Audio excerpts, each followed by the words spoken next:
तालिबा या तालिब इल्म अच्छा कारकर्दगी करता है या उसकी हाजिरी परफेक्ट होती है, अब्सेंट बिल्कुल नहीं रहता है, पढ़ाई के अंदर दिलचस्पी रहता है और उस्ताद के साथ जो उसका बर्ताव होता है, इन सारे चीजों को नजर में रखते हुए तमाम स्कूल के उस्ताद एक मीटिंग करते हैं और उनकी मांग को लेकर उनकी हाजिरी देकर स्टूडेंट ऑफ द ईयर निकाला जाता है। हर साल स्टूडेंट ऑफ द ईयर निकाला जाता है और ये तमाम चीजों को देखा जाता है। तो अल्हम्दुलिल्लाह इस साल भी स्टूडेंट ऑफ द ईयर निकाला गया है,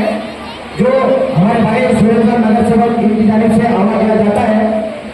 जो तकरीबन 8 साल से अल्हम्दुलिल्लाह ये अवार्ड मुसलसल जुड़े रहे हैं। वो भांगरगढ़ गौरव पुरस्कार के नाम से स्टूडेंट ऑफ द ईयर को जो इनाम देते हैं। मैं उसका नाम लेने जा रहा हूँ, जो स्टूडेंट ऑफ द ईयर है, जो साल भर में सबसे ज्यादा रिजल्ट रही, सबसे अच्छे मार्क हासिल किए, उस्ताद सबसे बता रहा, उसका नाम है इंशाअल्लाह शेख सिराज।